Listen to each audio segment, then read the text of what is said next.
అతను మద్యం తాగి అత్యాచారం చేయడం జరిగింది. అలాగే ఇంకో మైనర్ బాలికని కారులో తీసుకెళ్లి బలవంతంగా అత్యాచారం చేయడం మనం చూసాం. అలాగే తీసుకుంటే ఇంకో విషయం, తిరుపతి జిల్లాలో తీసుకుంటే సూలూరుపేటలో ప్రభుత్వ హాస్పిటల్లో ఒక వ్యక్తి మద్యం తాగి హాస్పిటల్లో వీరాంగం సృష్టించి మహిళల మీద దాడి చేయడం జరిగింది. అలాగే కర్నూలు జిల్లాలో తీసుకుంటే కోడుమూరు మండలం ప్రాథమిక పాఠశాలలో గవర్నమెంట్ టీచరు అక్కడున్న పిల్లల మీద లైంగిక దాడికి ప్రయత్నించడం. ఎంత దురదృష్టకరమైన సంఘటనలు ఈ రాష్ట్రంలో వినాల్సి వస్తుందో మనం చూస్తూ ఉన్నాము. తీసుకుంటే ఈ కూటమి ప్రభుత్వానికి ఇన్ని సంఘటనలు జరుగుతున్నా కనీసం చలనం లేదు. హోమ్ మినిస్టర్ గారు అయితే ఎప్పటిలాగే ఈ కొత్త సంఘటనలకు కూడా పిఆర్ఓతో ఒక ప్రెస్ స్టేట్మెంట్, మేము చర్యలు తీసుకుంటాము అని. ఏమి చర్యలు తీసుకున్నారు? 8 నెలలు అయింది. 8 నెలల్లో ఇన్ని క్యాబినెట్ మీటింగ్స్ జరిగాయి. దీనికోసం మహిళల రక్షణ కోసం ఎటువంటి చర్యలైనా మీరు తీసుకున్నారా? ఎటువంటి యాక్షన్ ప్లాన్ లేదా గతంలో జగన్మోహన్ రెడ్డి గారు తీసుకొచ్చిన దిశ వ్యవస్థని మీరు నిర్వీర్యం చేసేశారు. దానికి సమాంతర వ్యవస్థనో దానికి సరిపోయిన వ్యవస్థనో ఏమైనా తీసుకొచ్చారా? ఉన్న వ్యవస్థలు లేకుండా చేసేసి కొత్త వ్యవస్థల్ని మహిళల రక్షణ కోసం మీరు తీసుకురాకపోవడం వలన భద్రత ఎంత ఘోరంగా ఉందో మనందరము చూస్తూ ఉన్నాం. ఇన్ని వరుస సంఘటనలు, రోజుకి 50-60 సంఘటనలు మహిళల మీద దాడులు కానీ అత్యాచారాలు కానీ హత్యలు కానీ జరుగుతున్నాయని ప్రభుత్వమే మొన్న అసెంబ్లీ సెషన్స్లో చెప్పడం జరిగింది. అంటే గంటకు 2-3 సంఘటనలు మహిళల మీద ఇలాంటివి జరుగుతూ ఉన్నాయి. దీని అన్నిటికీ కారణం ఏంటి? మద్యం. మద్యం ఏరులై పారుతూ ఉంది కూటమి ప్రభుత్వం అధికారంలోకి వచ్చాక. బెల్ షాప్స్ అనేవి విచ్చలవిడిగా కనిపిస్తూ ఉన్నాయి. 50,000కు పైగా బెల్ షాప్స్ ఈ ప్రభుత్వం అధికారంలోకి వచ్చాక పెట్టడం జరిగింది. తక్షణమే బెల్ షాప్స్ తగ్గించాలి. అసలు మొన్న సంక్రాంతి జరిగింది, గతంలో ఎన్నడూ జరగనంత మద్యం అమ్మకాలు జరిగాయి. ఎందుకంటే బెల్ షాప్స్ విచ్చలవిడిగా ఉండడం వల్ల మద్యం అవైలబిలిటీ పెరిగిపోయింది. ఎనీ టైం మనీ లాగా ఎనీ టైం మద్యం అనేది ఈ ఆంధ్రప్రదేశ్ రాష్ట్రంలో ఈ కూటమి ప్రభుత్వం అధికారంలోకి వచ్చాక కనిపిస్తూ ఉంది. మద్యం వెచ్చలవిడిగా దొరకడం వలన వీళ్ళు మద్యానికి బానిసయి ఇలాంటి దుర్మార్గులు మహిళల్నే టార్గెట్ చేసి దాడులు చేయడం కానీ, లైంగిక దాడులు చేయడం కానీ, అత్యాచారాలు చేయడం కానీ, హత్యలు చేయడం కానీ మనం చూస్తూ ఉన్నాము. తీసుకుంటే ఈ రాష్ట్రంలో 80% ఇలాంటి సంఘటనలు మద్యం మత్తులో చేసినవే. అలాగే తీసుకుంటే గంజాయిని హోమ్ మినిస్టర్ గారు చెప్పారు, గంజాయిని 100 రోజుల్లో అరికడతామని. చూసుకుంటే ఆవిడ నివాసం ఉంటున్న విశాఖపట్నంలో జైలు ఉంది, జైల్లో గంజాయి పండిస్తున్నారు. అలాగే ఆవిడ నివాసం ఉంటున్న విశాఖపట్నంలో కేజీహెచ్ బ్యాక్ సైడ్ గంజాయి పండిస్తూ ఉన్నారు. అసలు ఆవిడ నివాసం ఉంటున్న విశాఖపట్నంలో ఈ భీమిలి నియోజకవర్గం ఉంది. ఇలాంటి సంఘటనలు మనం చూస్తూ ఉన్నాము. మరి గంజాయిని ఎక్కడ నిర్మూలించారు? సాక్షాత్తు ముఖ్యమంత్రి గారి సొంత నియోజకవర్గం కుప్పంలో కూడా గంజాయిని పండిస్తూ ఉన్న పరిస్థితి. అసలు హోమ్ మినిస్టర్ గారి సొంత నియోజకవర్గం మీదుగా ఈ గంజాయి సరఫరా జరుగుతూ ఉందనేసి అందరూ చెప్తూ ఉండే పరిస్థితి. సాక్షాత్తు స్పీకర్ గారే చెప్పారు, వెచ్చలవిడిగా విశాఖపట్నం, ఉమ్మడి విశాఖపట్నం జిల్లాలో గంజాయి అవైలబిలిటీ పెరిగిపోయింది అని చెప్పి మీ పార్టీ వాళ్ళే చెప్తూ ఉన్నారు. అంటే ఎంత అసమర్థమైన పాలన జరుగుతూ ఉంది ఈ రాష్ట్రంలో అనేది అర్థం చేసుకోవచ్చు. హోమ్ మినిస్టర్ గారు అయితే ప్రతిసారి కూడా స్టేట్మెంట్స్ ఇస్తూనే ఉంటారు, మా కూటమి ప్రభుత్వం అధికారంలోకి వచ్చింది, మహిళలు ప్రశాంతంగా నిద్రపోవచ్చు అని. 8 నెలలు అయింది, ఎక్కడమ్మా హోమ్ మినిస్టర్ గారు మహిళలు ప్రశాంతంగా నిద్రపోతున్నారు అని నేను అడుగుతూ ఉన్నాను. మీరు తీసుకుంటే పండగ సమయంలో కోడి పుంజులతో ఫోటోలు దిగుతారు. అంటే కోడి పందాలకి బరిలో నిలపడానికి మీరేమో లైసెన్స్ ఇచ్చేసినట్టుగేనా? అసలు రాష్ట్రంలో గతంలో ఎన్నడూ జరగనట్టుగా పోలీసులను పెట్టి కోడి పందాలు నిర్వహించడం, అలాగే ఆ చుట్టుపక్కల మద్యం వెచ్చలవిడిగా దొరకడం, అంటే పోలీసులే వాళ్ళకి లైసెన్స్ ఇచ్చినట్టుగా అనుకోవాలా? ఇంత దారుణమైన పరిస్థితులు నెలకొంటే ఇలాంటి పనులు చేసే వాళ్ళకి భయం ఎక్కడుంటుంది? ఇప్పుడు మద్యం అలాగే గంజాయి వెచ్చలవిడిగా దొరకడమే కాకుండా కొత్తగా కొకైన్ దొరికింది గుంటూరులో. అంటే సాక్షాత్తు ముఖ్యమంత్రి గారి నివాసం ఉంటున్న జిల్లాలో కొకైన్ దొరికింది అంటే ఎటువైపు మన ఆంధ్రప్రదేశ్ రాష్ట్రం వెళ్తూ ఉంది? ఈ రాష్ట్రంలో మహిళల భద్రత ఏంటి? మహిళల ప్రాణాలు గాల్లో దీపాలు అయిపోయాయి. మహిళల మానాలు రక్షణ లేని పరిస్థితి, మహిళల మానాలకి రక్షణ లేని పరిస్థితి ఈ రాష్ట్రంలో నెలకొని ఉంది అనేది క్లియర్గా అర్థమవుతుంది. ఈ రాష్ట్రంలో ఉన్న పోలీసుల్ని పోనీ వాళ్ళనైనా మహిళల రక్షణ కోసమో ప్రజల రక్షణ కోసమో ఉపయోగిస్తారంటే అది లేదు. ఎంతసేపు కూడా రెడ్ బుక్ రాజ్యాంగం ఎలా అమలు చేయాలి, ప్రతిపక్ష పార్టీ వాళ్ళకి కక్ష సాధింపులు ఏ విధంగా చేయాలి అన్నదానికే పోలీసుల్ని ఉపయోగిస్తూ ఉండే పరిస్థితి. ఎంత ఘోరం అంటే లోకేష్ గారు దావూస్ వెళ్ళారు, అక్కడ కూడా ఈ రెడ్ బుక్ గురించి మాట్లాడుతూ ఉన్నారు. అంటే రెడ్ బుక్ అనేది ఏమైనా మహిళలకు రక్షణ సంబంధించిన అంశమా? మహిళల రక్షణ కోసం ఎటువంటి చర్యలు తీసుకోలేదు సరికదా. మళ్ళీ ఎంతసేపు కూడా ఏదో మహిళలకి రక్షణ ఇచ్చేస్తున్నట్టుగా హోమ్ మినిస్టర్ గారు స్టేట్మెంట్స్ ఇస్తూ ఉన్నారు. స్టేట్మెంట్స్ ఎవరికి కావాలి? నిత్యం ఇన్ని సంఘటనలు. హోమ్ మినిస్టర్ గారు పక్క నియోజకవర్గం తీసుకుంటే యలమంచిలిలో, ఏటికొప్పాకలో మొన్ననే చూసాము. 4 సంవత్సరాల చిన్నారి, 4 ఏళ్ల బాలిక మీద లైంగిక దాడి జరిగింది. ఎంత దారుణం! ఏమైనా స్పందించారా హోమ్ మినిస్టర్ గారు అని నేను అడుగుతూ ఉన్నాను. 4 ఏళ్ల చిన్నారి మీద లైంగిక దాడి జరిగితే మీరేమైనా స్పందించారా? వాళ్ళ కుటుంబానికి ఒక భరోసా ఇవ్వడం కానీ, ధైర్యం చెప్పడం కానీ, ఒక ఆర్థిక సాయం చేయడం కానీ ఏమైనా చేశారా?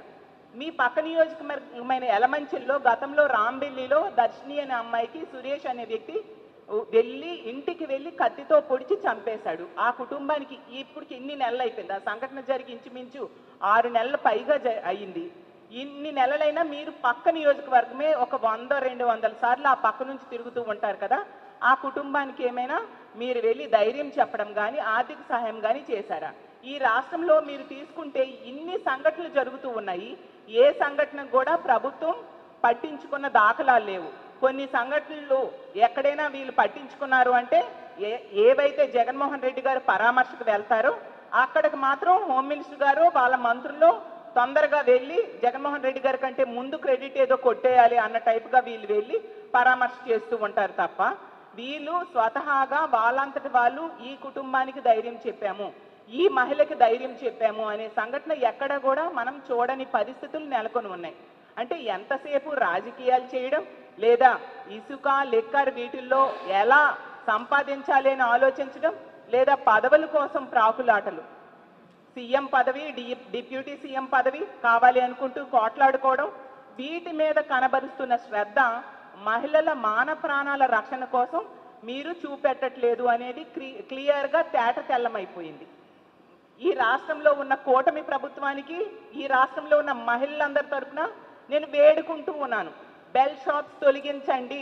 బెల్ షాప్స్ వలనే ఇంత విచ్చలవిడిగా మద్యం దొరుకుతూ ఉంది. మద్యం అమ్మకాల్ని తగ్గించండి.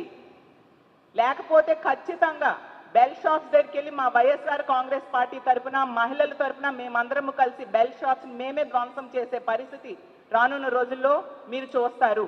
ఎందుకంటే మహిళలు ఈరోజు ఇంట్లో ఉన్నా భయపడిపోతున్నారు, బయటికి వెళ్ళాలంటే భయపడుతున్నారు, స్కూల్కి వెళ్ళాలంటే భయపడుతున్నారు. ఎంత దారుణమైన సంఘటనలు జరుగుతూ ఉన్న ప్రభుత్వంలో ఎటువంటి చలనము లేదు. అసలు మహిళల రక్షణ కోసం ఒక దిశ లాంటి వ్యవస్థ ఎక్కడుంది? గతంలో జగన్మోహన్ రెడ్డి గారి పాలనలో దిశ యాప్ ఉండేది, దిశ పోలీస్ స్టేషన్స్ ఉండేవి. దిశ చట్టాన్ని తీసుకొచ్చి అసెంబ్లీలో తీర్మానం చేసి కేంద్రం దగ్గర కేంద్రంకి పంపించడం జరిగింది. అది కేంద్రంలో పెండింగ్లో ఉంది.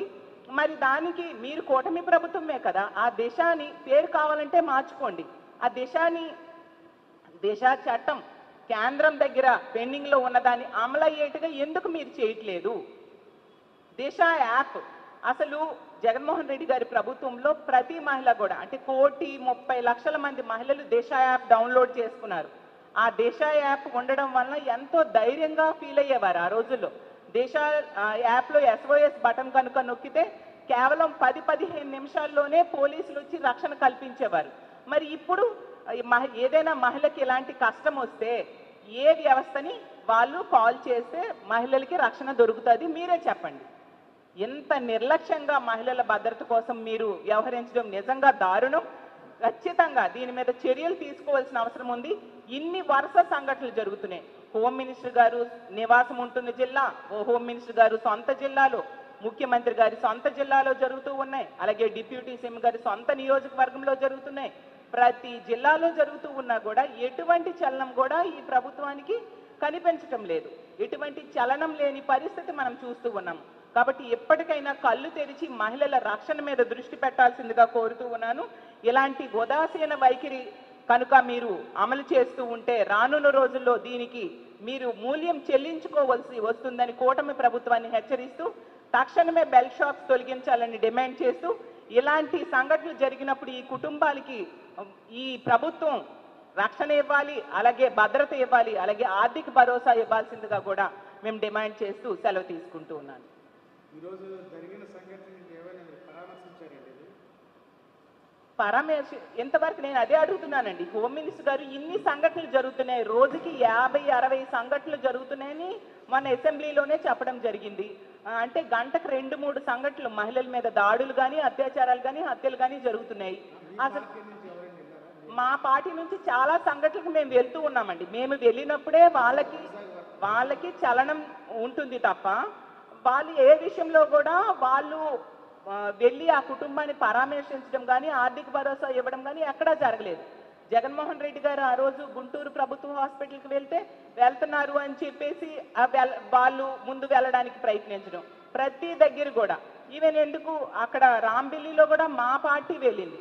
చాలా సంఘటనల్లో మా పార్టీయే వెళ్ళి ఆ కుటుంబాలకు పరామర్శ చేయడం, ధైర్యం ఇవ్వడం, ఆర్థిక సహాయం చేయడం మా పార్టీ చేసింది. మేము ప్రతిపక్షంలో ఉన్నాం కానీ ప్రజలు నమ్మి వీళ్ళకి ఓట్లు వేశారు, ఇన్ని సీట్స్ ఇచ్చారు. మరి వాళ్ళు ఏంటి, వాళ్ళ బాధ్యత ఏంటి, వాళ్ళ బాధ్యత ఎంతవరకు నెరవేరుస్తున్నారు? ఎంతసేపు స్టేట్మెంట్స్ ఎవరికి కావాలండి?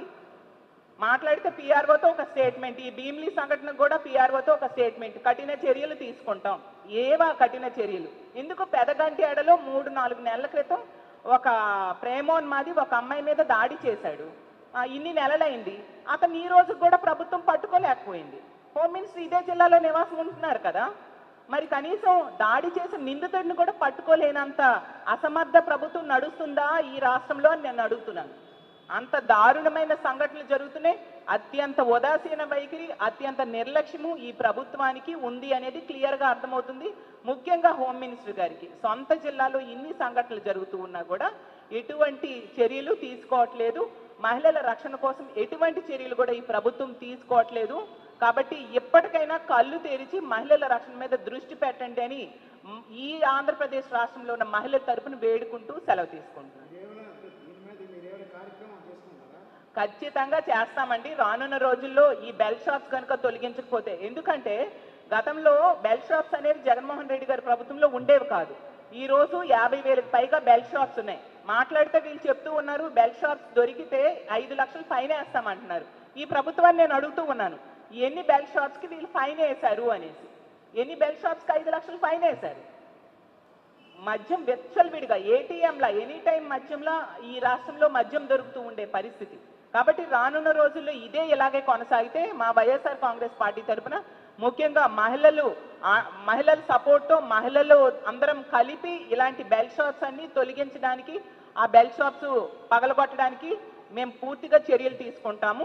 కాబట్టి ప్రభుత్వం ఎప్పటికైనా కళ్ళు తెరిచి, ఇంత నమ్మి మహిళలందరూ ఓట్లు వేశారు, అలాగే తీసుకుంటే మహిళలకి ఎన్నో పథకాలు ఇస్తామన్నారు, సూపర్ 6లు, సూపర్ 7లు అంటూ ఇన్ని పథకాలు మహిళలకి ఇస్తామని చెప్పారు. మిమ్మల్ని నమ్మి ఓట్లు వేశారు. ఆ పథకాలు ఏవి అమలు చేయలేదు. ఒక ఉచిత బస్సు అమలు చేయలేదు, తల్లికి వందనము అమలు చేయలేదు, ఇలాగ ఫ్రీ గ్యాస్లో 3 ఇస్తామని చెప్పి ఈ సంవత్సరం తీసుకుంటే ఈ ఆర్థిక సంవత్సరంలో 1 ఇచ్చారు. ఇలా మహాశక్తి పథకం అమలు చేయలేదు. ఈ రోజుకి ఫీజు రీఎంబర్స్మెంట్ ఇవ్వట్లేదు. రైతులకు తీసుకుంటే అందులో ఎంతోమంది మహిళా రైతులు ఉంటారు, రైతులకు తీసుకుంటే ఆర్థిక సహాయం చేయని పరిస్థితి. మహిళలకి నెట్ట నిలువున మోసం చేశారు. కనీసం రక్షణ కూడా ఇవ్వని పరిస్థితి మహిళలకి ఈ రాష్ట్రంలో నెలకొని ఉంది అనేది క్లియర్గా అర్థమవుతుంది. మీరే మొన్న చూశారు, రైతుల తరపున పోరాటం చేశాము. అలాగే విద్యుత్ ఛార్జీలు పెంచేసి అన్ని రకాల ఛార్జెస్ పెంచేయడం వలన ప్రజల తరపున అవి తగ్గించాలని మేము పోరాటం చేయడం జరిగింది. అలాగే ఫీజు రియంబర్స్మెంట్ కూడా తక్షణమే నిధులు విడుదల చేయాలి అని చెప్పి రానున్న రోజుల్లో మేము చేయబోతూ ఉన్నాము. మా వైఎస్ఆర్ కాంగ్రెస్ పార్టీ ఎప్పుడు కూడా ప్రజల తరపున నిలబడే పార్టీ, ప్రజల తరపున పోరాడే పార్టీ, పోరాటాల నుంచి పుట్టిన పార్టీ.